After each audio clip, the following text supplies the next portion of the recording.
I have no idea. I mean, I didn't know whether you wanted me to prepare any poems to read or what you would like. So we will. So I have prepared a bunch of questions, Yeah. and I would also love, absolutely love, and so would our audience. They would love to hear some of the beautiful, beautiful poems that you brought out in this absolutely magical book. Thank you. Which I just finished reading it today, by the way. Oh, oh, great. I I've just I've Yeah. oh, that's better. Yeah. Okay. All right. So will you be asking me about his life or more about how to write them? Would you like me to write poems about read poems about his life or Yes, my life absolutely. or So it will be a bit of a Q&A followed by a long reading, okay. as per as you wish. Whatever poems you want to read, Okay. and Then I also will I'll be requesting a couple which really left me feeling very moved. Although I must say that all of them did, but some more than others. you're very kind. Thank you. Which are the ones you particularly moved you? Yes. So especially the ones about the father, Ah, very early on. If your father damaged you. and others. Yes. Also the ones in which which deal with his love, with his Love. unrequited love, and the ones which then reflect in his work. Yes. Okay. Yeah. And but really, it's they're all superb. I mean, they're absolutely magnificent. No, you're very kind. Thank you. And Thank you and do so you much. know, I read them, and I'll be mentioning this during the session, which begins in 5 minutes. Is that this morning when I finished reading them, I was actually playing his Symphony Number 9 in the background. So it was Well, like that was so moving. That the whole story of how he wrote that and everything is so moving. Yes. absolutely, and it was a magical experience, really. The poems and the music, it just created a sort of hybrid context. Thank you so much. That's really nice. That's lovely to hear because when you're writing it, you're very alone. You don't know. You're just with the material. Yeah. Yeah, so true, so true. But this is magnificent. I mean, I'll try not to rave about it too much, but I don't think I'll be able to stop myself. I don't mind. Are you a poet too? Yes, yes, yes. Yeah, I thought you must be. Yes. I'm a beginner poet. You can say I started writing in 2016. I have a chapbook out. Yeah. Bravo. It's called the Centaur Chronicles, and it's a centaur talking in verse to the audience. All right. Wow. About not belonging, not fitting in. So it's basically about discrimination and othering. Yeah. Yeah. Really very interesting. Yes. Yeah. The whole thing is written in tercets. The whole 30 poems are written in tercets. Wow. Wow. Yes, I'm just about to start a book about elephants, and I was thinking about Ganesh, and I was thinking that's the only god who mixes animal and human because the monkey god is just a monkey, Yeah, and an elephant is the only animal which mixes with the human. absolutely, absolutely. And one thing I found out recently about Ganesh is that in the esoteric traditions of Buddhism, some of the more esoteric traditions of Buddhism, he is a bodhisattva. He's a Buddhist. Yeah, he is a Buddhist deity as well in certain esoteric Oh, yes, traditions of. indeed, he is. He's very important for Buddhism. Yeah. Yeah. So I just learned that recently, and I was quite struck by the back and forth between the two traditions. Yes. In fact, in one tradition, he turns into an elephant. Oh wow. Um, I'm sure Ranjit will know about this, but I've seen that I was in recently in Lahore, and there's a wonderful museum in Lahore with beautiful Buddhist sculptures, and there was a picture of him as an elephant. Oh wow. That's so brilliant. So, father poems and love. Yes. But really, please read out whatever you feel just strikes you in the moment. I mean, there's that quite long poem called Letters to Josephine about this woman, Josephine, who ends up. Lovely poem.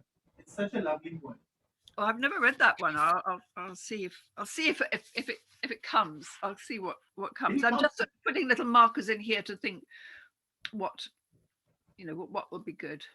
No, please read it if you feel like it's so good. It's so lovely. Thank you. And there's an India Dream as well. Yes. Yeah. I did not know this actually. This is something that I will research further. Yes. After that poem that he had that he had researched about India. Yeah. Yeah.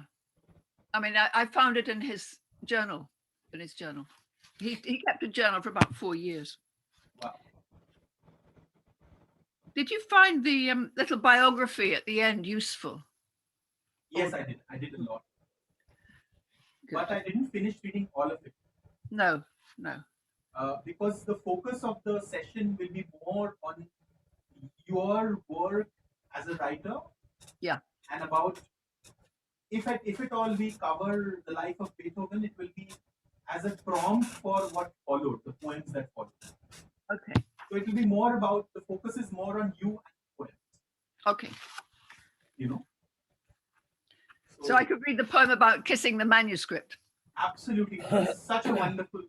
Such a wonderful poem. Are you actually in Prithvi Theatre there? Yes. So I'm in an annex of Prithvi Theatre. Okay. The building facing Prithvi Theatre called Prithvi Oh, House. yeah. Oh, yeah. Because I did once read in the theatre, and it's a lovely place. Yes, I love it too. I'm so fond of it too. And so this place is where we used to have the physical sessions of PEN Prithvi. And now it's been converted into a studio. Yeah. So now it's totally virtual. It's totally virtual, totally online. Yes. So it's a bit. I'm a bit nostalgic for the physical meetings. But well, we're all nostalgic for the physical. My God! I mean, once coronavirus is dealt with, however it's going to be dealt with globally, there's going to be such a rush to the physical, to the real, to the live world. Absolutely. So it is now 6 o'clock. You think we start the session? Yep. So admins, will you please let the audience in? The audience have been in. The audience have been in. Wonderful. So hello everybody and welcome to another session with PEN Prithvi, the fortnightly virtual program where we talk to writers from India and beyond, writing in English and other languages. And today it's my absolute privilege, absolute pleasure to welcome Ruth Padel, who really needs no introduction whatsoever, but in keeping with her tradition, let me read out her brief bio. Welcome, Ruth. Ruth Padel is an award-winning British poet, close links to Greece, science, classical music, wildlife conservation, especially in India. She has 12 poetry collections shortlisted for all major UK prizes, a novel featuring wildlife conservation, 8 books of non-fiction, and books on reading poetry, drawn from her newspaper column, The Sunday Poem. I think it's called 52 Ways to Read a Poem, and it's a magnificent book. All poets and aspiring poets should pick it up. I personally love reading it. Taught me a lot. Her biography in verse of a great-grandfather, Charles Darwin, titled Darwin, A Life in Poems, is a bestseller. She is Professor of Poetry at King's College London and Fellow of both the Zoological Society of London and Royal Society of Literature. Her poems have appeared in, among others, in an absolutely star-studded galaxy of publications: the New York Review of Books, London Review of Books, the New Yorker, the White Review, Times Literary Supplement, and The Guardian. Awards include first prize in the National Poetry Competition, a British Council Darwin Award, and let me see if I can pronounce this correctly, Shumley Prize. Her latest book is Beethoven Variations, and that brings us to the subject of today's session, which is to talk to Ruth Padel about the process of writing the Beethoven Variations and to hear some of the absolutely magical poems from the collection. I have a copy of the book right here, which I just finished reading today, and let me tell you that it was an absolutely mesmerizing, magical experience. Please pick up this book and read it urgently as soon as possible. So, welcome, Ruth. Thank you so much. I was just, I was just absolutely transported into the selfhood of Beethoven while reading this book, without having, despite the centuries and distance and traditional differences that separate a reader like me and and the the figure of Beethoven as is conserved in writings and other forms of cultural transmission, I could feel that I was communing with some presence there. Thank you. That's a lovely thing to say. But I think it's a quality of his, because when I was reading his notebooks and diaries and letters, he's so immediate and so, in a way, confiding. He just touches your heart, so you want to go out to him. And that's what these poems are achieving in so splendid a way that I haven't seen in a very, very long time. Thank you so much. It's so which raises a number of questions. A number of questions came to me while I was reading the collection. Let's come to the theme of the poem, which is Beethoven's life. But there are so many layers. It's not just it's a multi-layered, many contexts. It's a multi-layered book with many contexts. Europe and post-Brexit and pre-Brexit Europe. The significance of Beethoven in your life, the significance of Beethoven as a human being, and as that very, very loaded word, the genius, and his particular significance to the European sensibility that used to persist or maybe still persists. So I wanted to know. I mean, maybe it's a futile question to ask where the seed for the connection comes from, where the impulse comes from, but can you give us a brief sort of introduction into the making of the book? How long it took you? What research you had to undertake? And more importantly, was there a childhood significance of Beethoven in your life? Okay, so in a way, it's taken me all my life to write this book, because I was brought up playing chamber music. I was brought up playing the viola. This is from my father's side of the family. It's an unusual name, Padel. Actually, when I've got several brothers and sisters who are doctors, and when they went to their first medical schools and things, most people thought it was Patel and expected them to be from India. But it's from Middle Europe. Sort of my father's grandfather was born on the border between Germany and Denmark, and he was born in a musician's family and a medical family.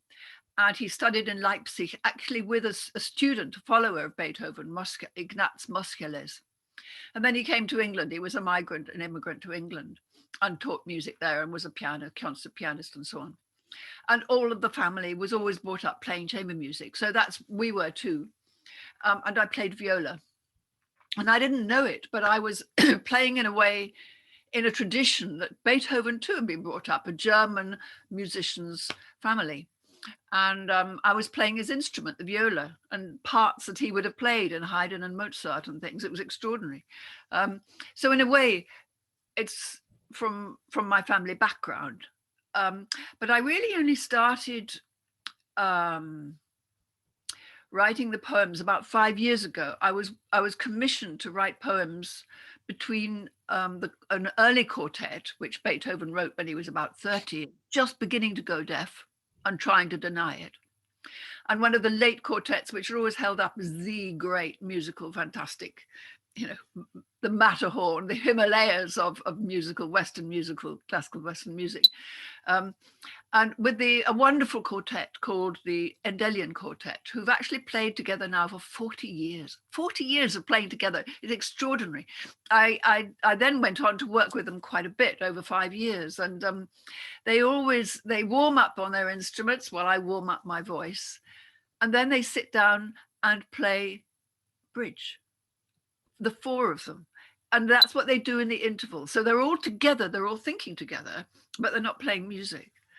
They're wonderful people, and they're great friends of mine. Became great friends of mine. So then I sort of started thinking about the journey of the 25 years Beethoven took between that awful moment when he was only just 30 and beginning to, as he put it, lose the thing in which be deficient in the thing in which I should be most perfect, which is my hearing. Poor man. And then 25 years later, when he was writing these apocalyptic pieces. So then I sort of said to my editor, I could do this. I'd like to do this, rather like the Darwin book. But I don't know the places, unlike Darwin. I need to go to Vienna. I need to go to Bonn, where he was born. I also went to, some of the Austro-Hungarian Empire big palaces where he stayed with his patrons. And I read and I read and I read, as well as listening to music all the time. So it was a combination of travel in a way, going to these places which I didn't know. And Vienna I'd been to once and stayed in for 4 weeks, but a long time ago. Thinking about these places in Europe. And this was at a time before Brexit happened, but after the Britons had ridiculously voted to leave Europe. And I felt I am a European, my heritage is European. Britain has always been part of Europe. But I was looking at the history of Beethoven, and he was living through this time of the Napoleonic Wars. So when he was a kid growing up in Bonn, which was an outpost of the Holy Roman Empire that was governed from Vienna, big imperial thing, he was all in favor as a sort of reforming young teenager, in favor of the Enlightenment, in favor of getting rid of feudal practices. He was in favor of the French Revolution. And then he went to Vienna and he galloped through in a coach as a sort of 19, 20-year-old. He galloped through armies mustering for war. And then there were the massacres, the wars, the battles. And although he idolized Napoleon at the beginning, he thought he was a man of the people. He stood up for the people against feudalism, aristocracy. I mean, the terror in the French Revolution and the guillotine, and then when he was crowned emperor, turned him off. So he saw the breakup of the Holy Roman Empire, and he then saw the return in 1815 with the Congress of Vienna after Napoleon was dealt with, to a kind of repression, censorship, getting rid of reform. So there was a whole deal that he was living with about breakup and revolution and change, and everybody's lives inside that. And I was thinking, I'm living through this too. What is going to happen in Europe? I don't know, but this is the end of the Europe that I have known, or anyway, of England's relationship to it. And so those are the different things: the political environment, reading the journals, reading the sketches, reading the biographies, and listening to the music, plus my own life. So total sort of concatenation of prompts or factors that came together and coalesced around this figure of Beethoven.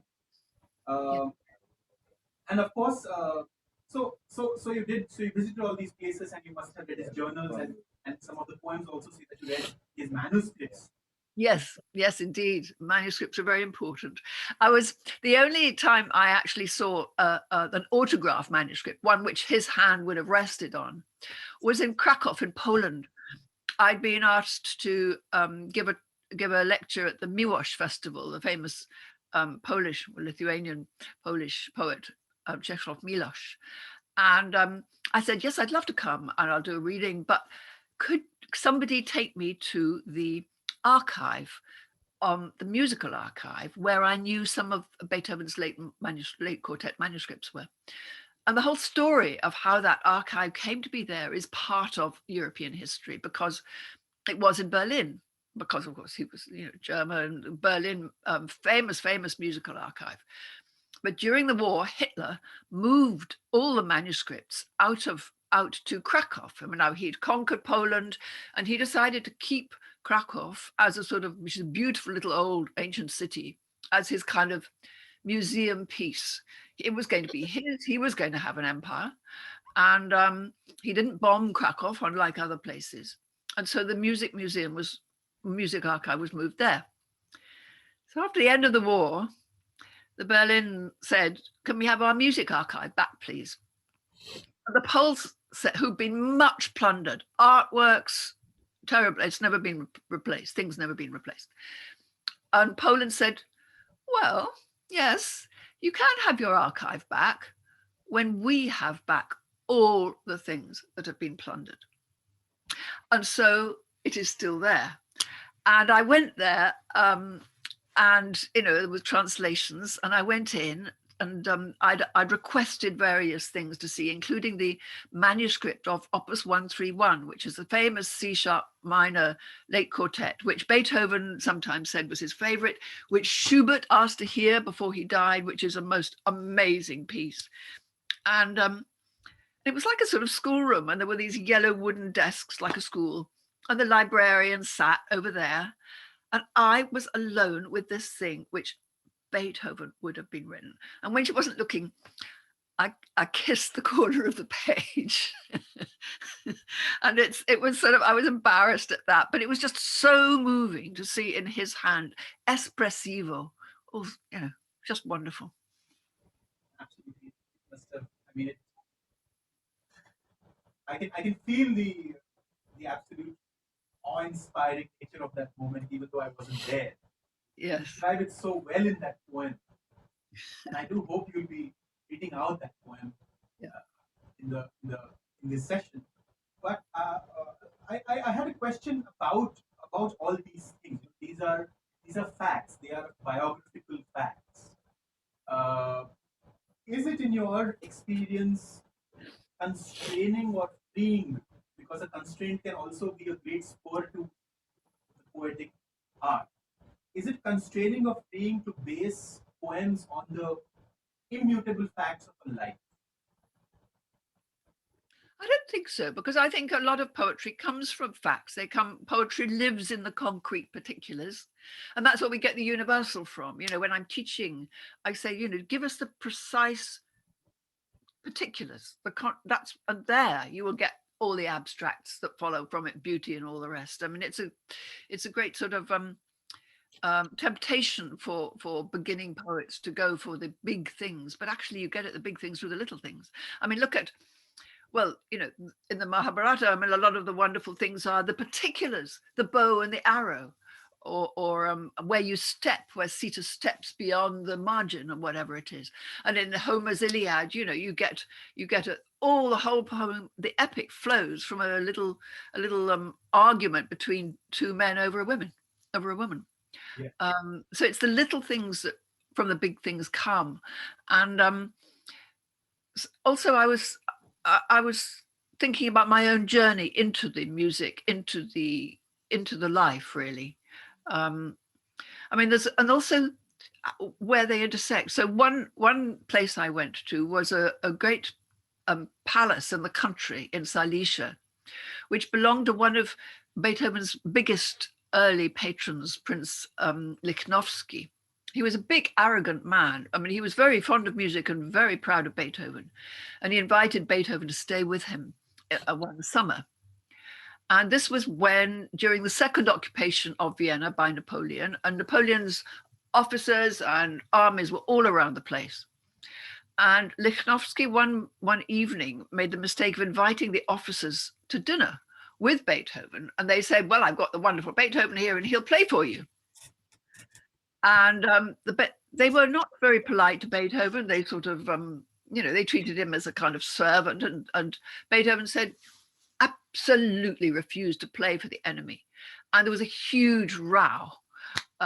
And he stormed off into the night saying, Prince, what you are by birth. What I am by myself. There have been and will be hundreds of princes. There is only one Beethoven. And he really broke that relationship. I mean, he never got his money again, and he never let Lichnowsky listen to him again. And he got a fever stomping off 7 miles down in a sort of October storm to get to the bus, to the carriage. But when I went there with some more Polish friends. So I was again in Poland, and we went over the border to Czechoslovakia.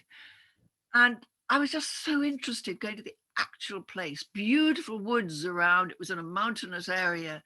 And here was this great big palace, and he did not have much money. You know, he was looking for how much wood cost, and you know, what he had to buy to get through the winter and so on. And it was so odd. I mean, I felt so much for him, that a musician is treated as a servant, and knows that he is writing in his head and his heart and his hands something that's going to live forever. And you're up against this huge parade of wealth and status. He hated that. And I remember that the lines which he wrote to the prince are, you know, they are part of the poem that you wrote on that. Yeah. I was very struck by the absolute self-confidence in those lines, the absolute self-respect in those lines.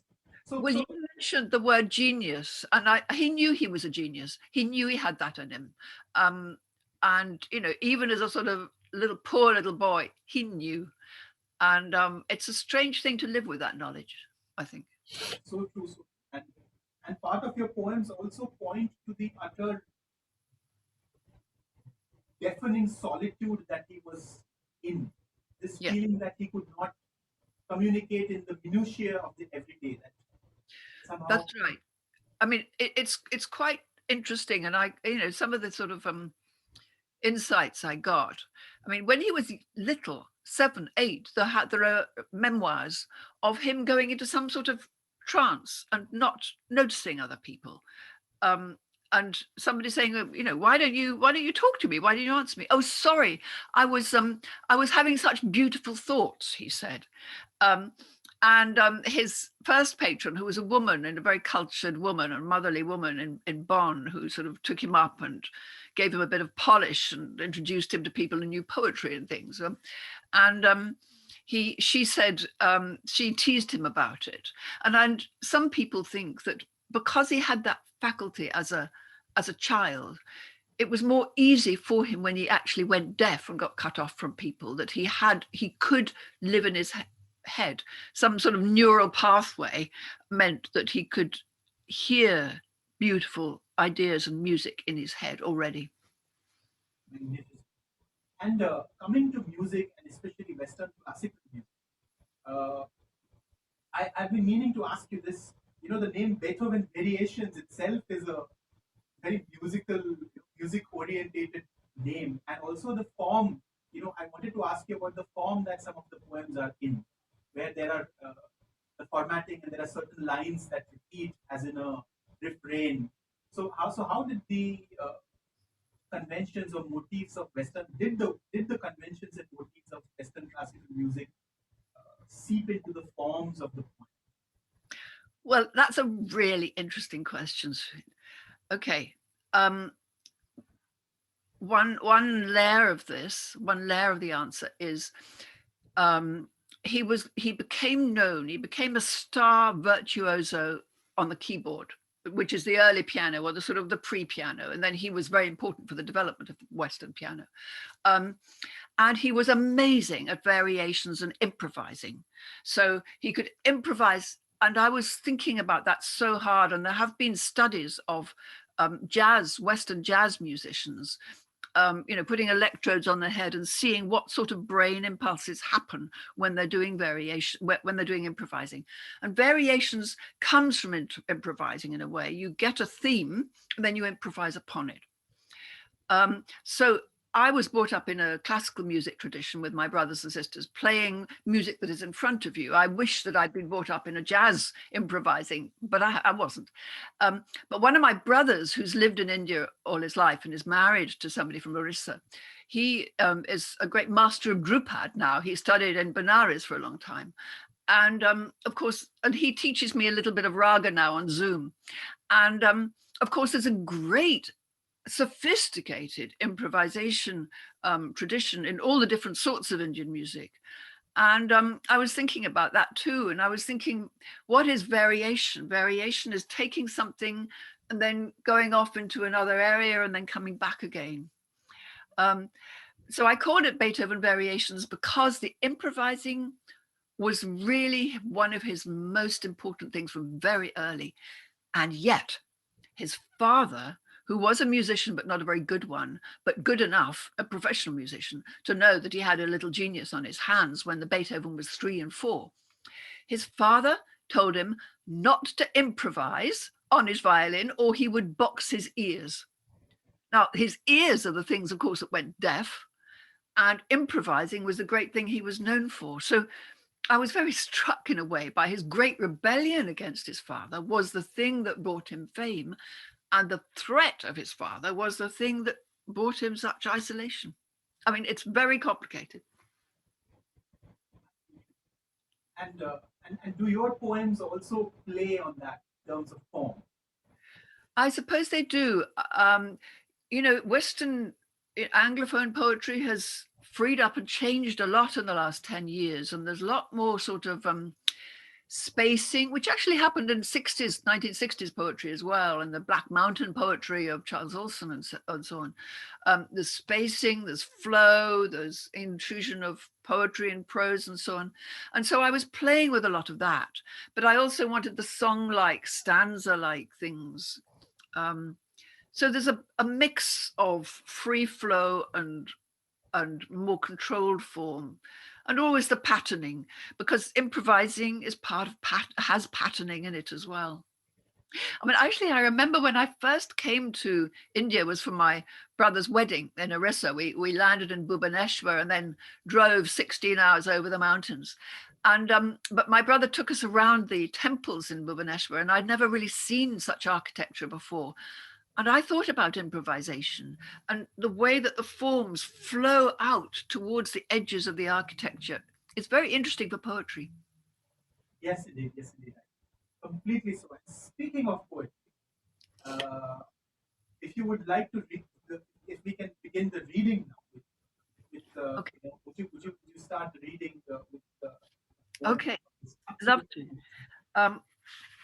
I thought I'd start with his relationship with his father. So I went to the Bonn house where he was born, which is now a really wonderful Beethoven museum. But of course, the house has been much restored. And the only fabric that I could see, which I felt was really what was there originally, were the flagstones on the little entrance hall. And I was also thinking about his father and the way he taught him music. So you'll get some of the sort of bossiness and cruelty of that in this poem. And this is called If Your Father Damaged You. If your father damaged you, the way meteorites spin in, clustering on Antarctic ice, bare shields of glacier burnished by ferocious wind, because your father is magnetite, dragging all the iron in your soul into his own force field. You seal yourself in. You need nothing but music.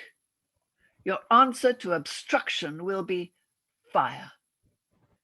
In the little hall of the house where you were born, the one original surface is dark silver flagstones where you might have crawled. Light falls in shallow hollows of deciduous rubbed stone, clogged with spume of cleaning fluid, where I imagine your mother carrying the shopping, your father staggering home drunk up these stairs, the new cut wood now polished to the amber shine of a harvest moon, to wake you in the middle of the night, stand you for hours on a bench so you can reach the keys. You cry as you play, slapped if you make a mistake. In daylight, he hears you improvise, splashing around, he calls it, on a violin. What rubbish are you scratching now? Isn't that beautiful? No, you made it up. You're not to do that. Stop, or I'll box your ears. If your father damaged you, the way fierce winds scour glacier ice, where meteorites have fallen from heaven. But he was the one who made you, who beat the notes into you on the clavier, viola, violin. Your response to challenge ever after will be attack. You will need no one, only the relationship of sound and key. You improvise. So beautiful. It's so beautiful. It's Thank you. So the next one, I thought I would read about the city of Vienna, because Vienna is such an important city. It's the sort of center of the east of Eastern Europe in a way. It's where East meets West. I was staying in a little bed and breakfast called Pension Mozart, run by a Russian woman who was a conductor, and the Serbian students who were cleaning the rooms spoke Russian. There were students from all over the Soviet, ex-Soviet empire. The Russian was spoken at breakfast, and this imperial city, so sort of windy and grand, and yet this was the city, of course. We'll meet it later. Well, I mean, I've got two poems on Vienna. Maybe I'll read the second actually, which is really one of the most important. It's about the darkness of the history of this city. And you'll hear that I now visit another Beethoven museum, this time in Vienna, and you'll hear its history, which is really quite shocking in the poem. The shadow behind the door. Ramparts of Vienna, an airy view, Beethoven. Oh, I'll tell you what page it's on. It's on page 48. thank you. So this is when Vienna is, when he's now living in Vienna. He lived in a lot of flats in Vienna, apartments in Vienna. He was always moving, but this is when he lived in longest. The shadow behind the door. Ramparts of Vienna, an airy view Beethoven loved. The rooms where he wrote the Archduke Trio and rewrote Fidelio. Nothing gave him such trouble. I once asked a professional singer what it was like singing the first act quartet on stage. She said, "The earth moves if you get it right." On display, a showcase all to itself, the canister that held his salt and pepper, rescued at an auction of his things. Separate lids, delicately hinged for each gilded compartment, like tiny harpsichords opening side by side. Amazing, this survived. He rarely picked up anything without dropping it. Every domestic item knocked and broken. In shadow, behind the door, a sign says this museum was set up in 1941. Newspapers complained, "Jews living in the house of Beethoven." And the family living here was sent to Theresienstadt, then Auschwitz. I think of fallen stones, a Jewish cemetery and forest overgrown by fern, and the story of a cantor's son I heard in Szejny, Poland. 12, fastest runner in the school. When the Nazis came, his father said, "Run." He ran, the stretch marked out on sports day, from the synagogue steps to the forest edge, the only one in town who got away. This sign behind the door is Europe too. We are all Vienna, the beautiful city you cannot trust. We know it now, know it again. Creatures of division, evil and good, blown off course by a bitter wind and lost in a haunted wood. We are the dark, rift in the lute, fault in the bone, the light of enlightenment, driven away by monsters at the heart and fallen feathers in the dirt like warnings. But earth still moves if you get it right. Wow. I must say that when I read this poem, the bit about that boy who was a fast runner and who outran the people who were presumably chasing him. Yes. Well, it was when the Nazis came. I mean, I went to that synagogue. It's in the northeast of Poland. Beautiful country outside. There was quite a big Jewish community there and a school, and this beautiful white synagogue, which was stone. A lot of the Polish synagogues were made of wood, which were all burned, but this was made of stone. It was called the White Synagogue. And just at the edge, you could see the edge of the forest, and he just must have run. And the Nazis were too busy rounding up everybody else to catch him. Apparently, he came back. He got to California, grew and made a life in California, but he had never spoken. He'd never spoken, and he came back to the White Synagogue as a man with his son, and he went into the White Synagogue, and somebody said, "Well, what was here? What was here?" And he suddenly spoke, and he said, "The cantor stood there." That was the first time he spoke after a whole lifetime of being in California. Oh my God, that is just so much unbearable sorrow and pain. That's one of the things you feel, particularly in Eastern Europe. It's, I felt about Vienna. It's, we're all like that. I mean, I think the last 5 years, Trump in America, what's happening with Brexit, and India has its own problems, and we all have, every society has the capacity to turn on the other in its own society. And Beethoven was living at a time of a lot of division himself. Yeah. I remember in one of your poems from the collection, you actually say it, although not in so many words, that the inhuman at the heart of the human, or something like that. Yeah. And Yes. refer to also psychoanalysis in that, or perhaps an adjacent poem. Yes, that's right. Because my father was a psychoanalyst, and I did go once to a conference in Vienna with him, where I actually met Anna Freud. And I was thinking about, I mean, I was a kid, I didn't know how important it was. But Vienna is the city where psychoanalysis was born. It discovered the unconscious. Yeah. That's amazing. That's amazing. What would you like to read? Okay, so now I thought I might turn to his love. I don't know how long have we got? I don't want to read too long. We have plenty of time. Okay. So he kept falling in love, poor old Beethoven. He was short. He was pockmarked from, and he was, several women turned him down, said he was too ugly. He was sort of fierce and didn't look right. He didn't in beautiful, sophisticated Vienna. He was from the provinces. There were hairs on the backs of his hands. People laughed at him, but of course he made amazing music. But one woman whom he really did connect with, and whom he was in love with for a long time, was an aristocratic woman called, very, very beautiful, called Countess Josephine von Dame, or Brunswick.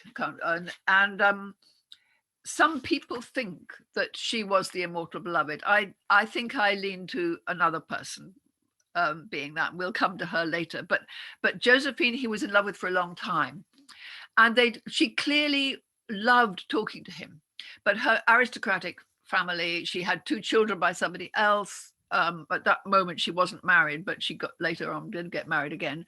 But they told her basically to cool him off.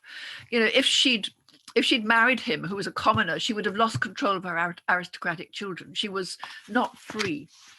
But a bunch of letters to her from him were discovered, a few years ago. And they're almost sort of embarrassing to read. You feel you shouldn't be reading this. They're so naked. So I'll read this. It's I think it probably takes about 4 or 5 minutes. It's from his letters to her, and it's about her. And it's called Letters to Josephine, and there's a little epigraph from one of the letters to her. Dear beloved only J, 1,000 voices whisper you alone are my beloved. I am no longer, oh beloved J, let us walk again on that path where we were so often so happy. Tomorrow I will see you. May heaven send you an undisturbed hour where my heart and soul meet yours. Letters to Josephine. You are all the colors of his sky. When your aristocratic mother hustles you and your sisters up the stairs and tells him to teach you all the piano, he takes one look at your heart of anemone eyes and promises himself no spark of desire is going to bloom. You are astonishingly beautiful. But that doesn't always make for happiness. At 20, you marry a count your mother thinks is rich. You have 3 children in 3 years. He dies, and here's Beethoven at your door. You venerate his music. But how can a countess live with a commoner who is going deaf and keeps an unemptied chamber pot under his desk? I can hardly bear to read his letters to you, pouring out his heart, not knowing that in 200 years, everyone will be able to share this lightly online. He is tearing Napoleon's name out of the title page of a symphony because his hero, this man of the people, has crowned himself emperor. He is writing Fidelio and seeing it performed to an audience of French soldiers who have just captured a city and who walk out of the theatre when they realize this opera is not only the dream of a loving wife rescuing her man, but the abuse of military power. And all this time, he is on fire for you. This is when Napoleon first occupies Vienna. Thousands of soldiers dead in the battle at Austerlitz, mutilated veterans begging on the streets. And Brother Karl has to marry a pregnant girl. Jealousy, disguised as moral outrage. She will sully the name of Beethoven. He writes the Appassionata, whose pain may express his agony at going deaf, but you are in it too. He writes you a song to hope, and a piano piece, his declaration of love. Here's your Andante, says his smudgy writing, telling you how to play it. No one could wish his delusion away. It is gold dust. We might not have Fidelio without it. But what was it like for you, Josephine, reading this torrent? I walked past the green door he passed through daily at Theatre an der Wien and read the way you try to cool him. Words like esteem. I recognize that moment when you have to say, let's just be friends. But we have all been on the receiving end too. Your servant will not let him in. He writes to you about his mass in C, suffering humanity, yearning for fatherly love, something he never knew, but can imagine. And when he's creating, no one can hurt him, not his father, not you. He doesn't say he fell ill after, alone in his lodgings. The wound of you will take time to heal. He still dreams of knocking on your door while you disappear from his biographies like fog from a mirror. You marry a no-good baron, have more children. He takes them away. You have another child with a maths teacher. By the end, you will have had, I make it, 7. Your mother says these disasters are your fault. You battle to get your children back, but die alone, aged 42. The year Beethoven writes his last piano sonata, which some people hear as your requiem. You are lost in the milky blues of history. So many men loved you, condemned you, wrote books supporting or opposing your claim, though you didn't claim to be Beethoven's immortal beloved. Your life was a song to hope and the dark crystal of desire. What can we say to a firefly lost in the fire? So touching, such a touching book. Oh, thank you. I've actually never read that poem. Thank you so much for reading this.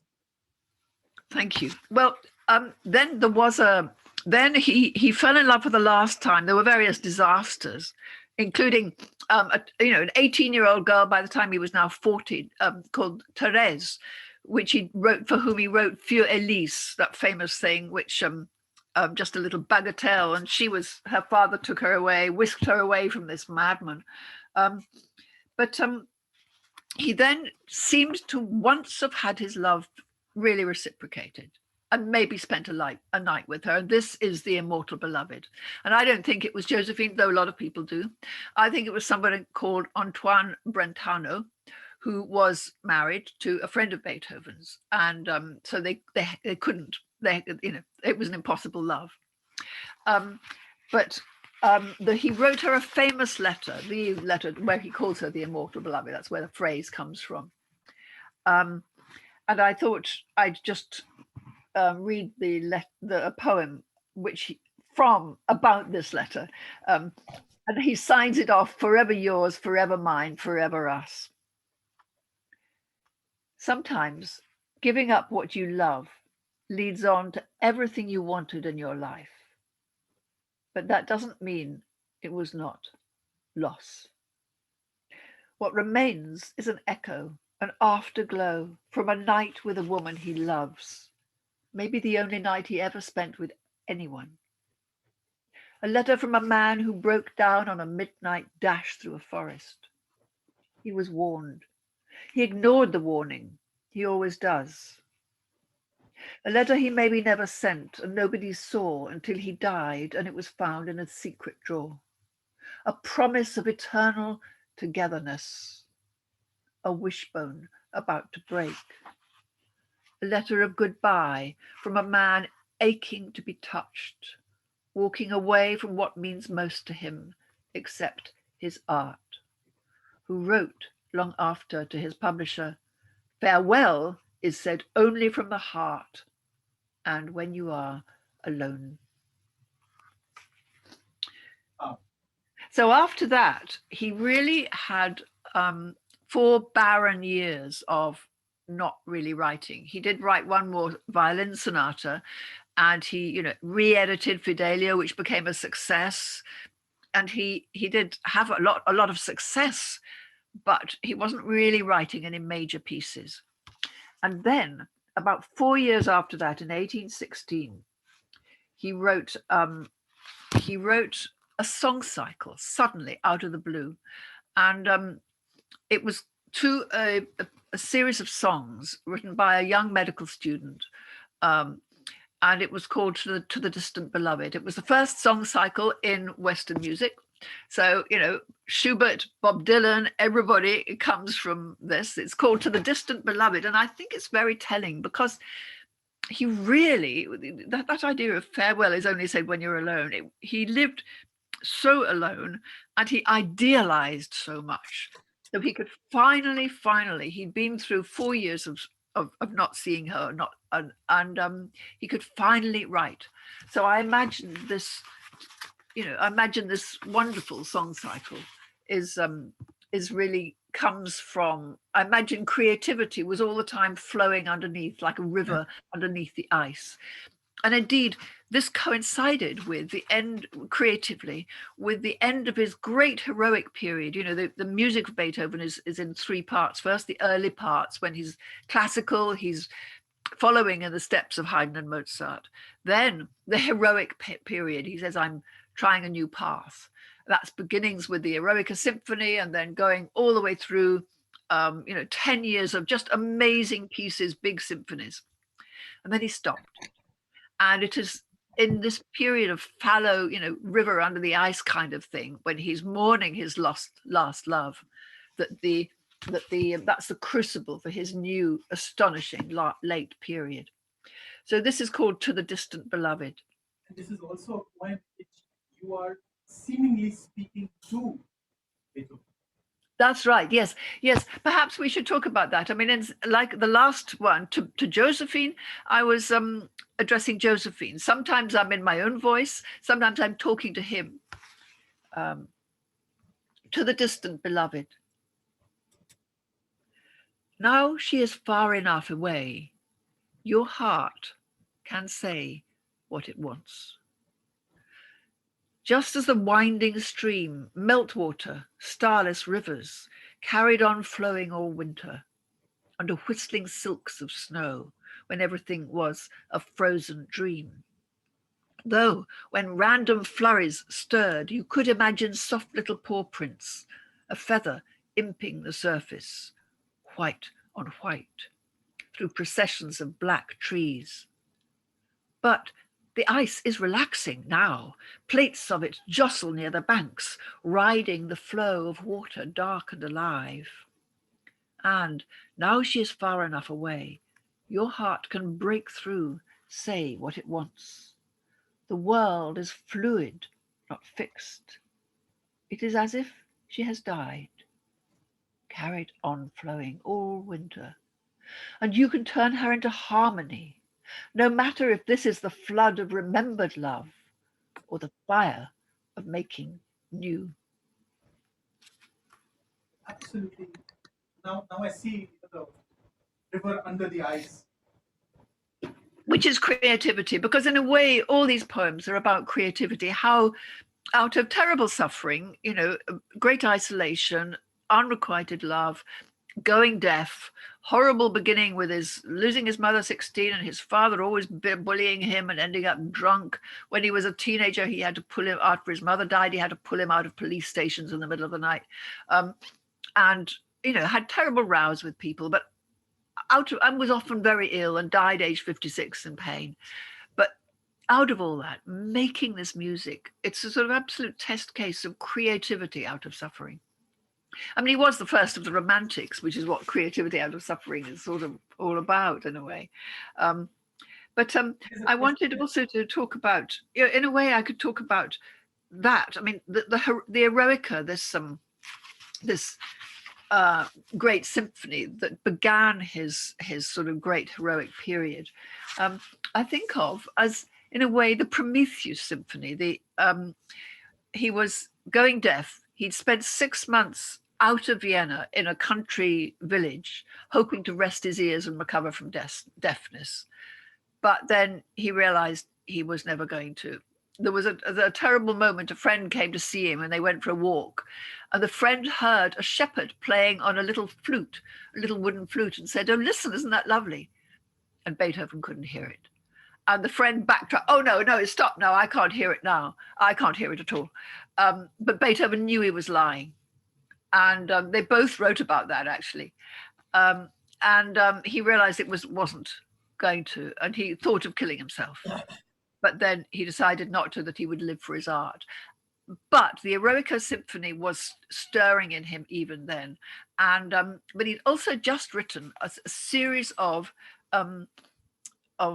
he'd written a piece for a ballet called the Prometheus, Creatures of Prometheus, who was, of course, the great hero of suffering and creativity, because he stole fire from the gods. Fire is the origin of all art. You make things with fire, and gave it to human beings, and then was punished by having his liver eaten by the eagle and so on.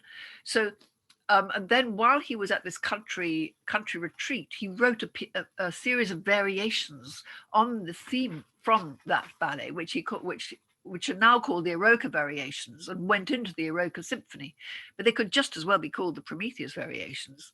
And so I think that sense of the great hero who suffers for his art and is punished for his art was deeply in his mind when he wrote the Eroica.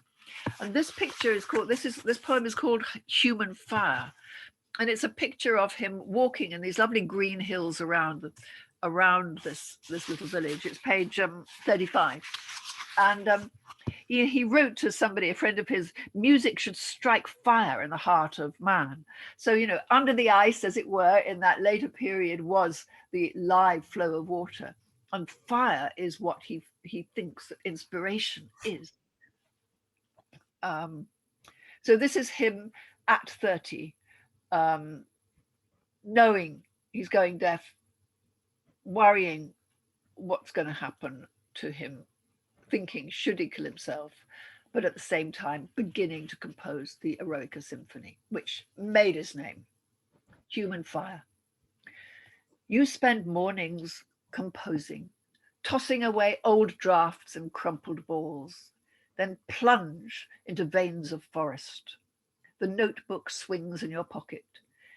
Inspiration springs from shadow, thistle chandeliers, red nipples of wild haws. You are Prometheus the benefactor, stealing flame to give to humans. A Shiva ray creating and destroying. You are defiance, A golden regatta, Lucifer, falling and flickering with the discipline of fire break. Melody and rhythm flow from the molten blue of summer hills. But there's a coppery stain on the rising moon. You know creation comes with pain. The stolen gift draws punishment in its wake and ends in the rock, the vulture, and the chain. You stride on through the woods. You believe in freedom, human fire created out of clay. So good, so good. Thank you.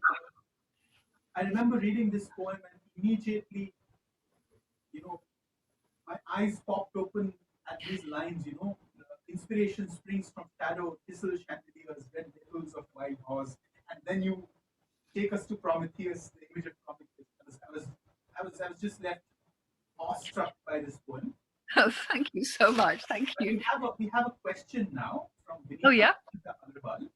She says, thank you for this pleasure of a session, Ruth. You described Beethoven's difficult relationship with his father.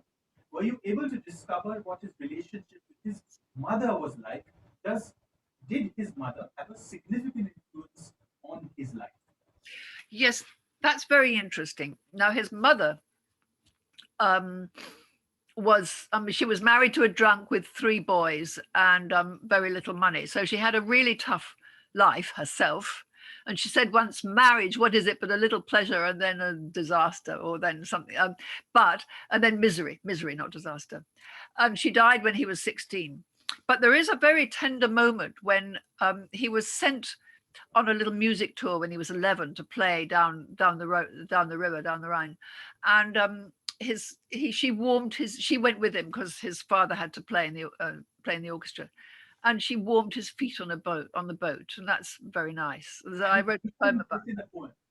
Okay, I'll read you the poem. But she had quite a lot of spunk. They lived after he was about 4. They lived on the banks of the Rhine, and he loved that river. And the little boys played in the muddy banks and so on. But sometimes it flooded, and once it flooded a lot. I mean, I've been to that house too, and it was just sloping down towards the river. And it flooded so much, and she managed to get out on the roof and get the children out and got all the children to safety over on the roof. So she was quite a heroine herself. Okay, so this is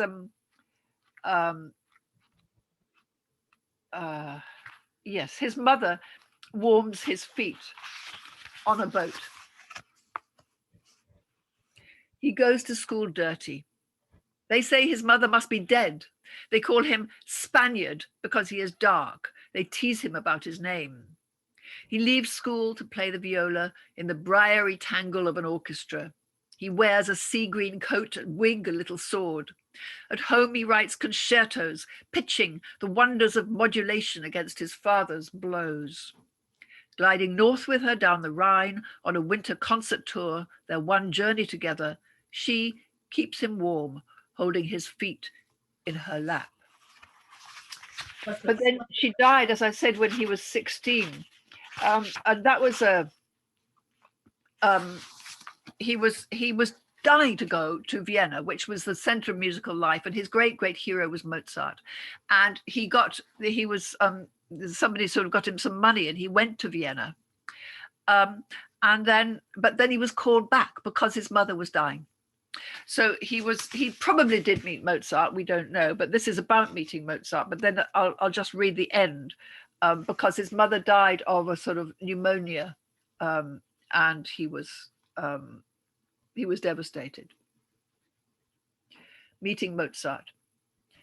Never mind the 3-week winter journey to Vienna on your own. You are 16, burning to be taught by Mozart, Mozart, Mozart. He looks like a fat little bird, bug eyes, fidgety, tapping his toes. When you play one of his sonatas, he's unimpressed. But something makes him say, all right then, improvise. And at last he's caught. Watch out for this boy. He'll give the world something to talk about. But a message from Bonn skewers you back. Your mother's ill. Your dream of learning from the one man you measure yourself against, whose music drives your heart, is snatched away. She waits till you return to drown in the coughed up dregs of her own lungs. And for the one and only time in what's going to be a life of illness, you get asthma, as if her breath, the breath she cannot catch, has stolen yours. Beautiful, beautiful, beautiful, beautiful. I must say, but she was a very busy woman. She didn't have much time for him, and he was very alone, except for these patrons who sort of took him up from the age of about 14, and who were really the saving of him. Absolutely. And so, as I look at the clock, I realize that we are almost out of time. Are there any further questions from the audience? No. That was the only question. Okay, that was the one question. So, Ruth Padel, thank you so much. I'm deeply, deeply touched by this. This is probably my most favorite session so far with PEN. Well, you're very, very kind. Thank you. And I'm just love to read the poems and to people and to talk to you. And you know, Beethoven is such an extraordinary person. That's what I discovered, and that's what I loved writing about. And again, let me show the audience the cover of the book. This is Beethoven Variations, Poems on a Life by Ruth Padel. The book is out now. It's available in India on Amazon and other places. Please read it. It's absolutely magical. I can't possibly put in words how I was moved to read this book. And also at the end, what's also interesting is that there is a short biography, but also there is a selection of his works, which serves as a very, very good sort of a primer. Thank you so much, Ruth, for joining us. Thank you. Thank you very much. All the best for the book, and I'm sure that this is one of the best collections, themed collections that I've read so far. You're making me blush. Thank you very, very much. Thank you. It was delightful. We hope to see you again in another session and another forum as well. Just a note for the audience: we are a fortnightly program. We talk to writers from India and beyond, writing in English and other languages. Please follow us on Instagram at PEN Prithvi, on Twitter at PEN Prithvi, so that you can stay abreast of what is happening, of the programs that we bring to you. And thank you so much, Ruth. I'd like to call this session to a close. I wish you a very, very good evening. Thank you so much. Bye-bye. Bye-bye.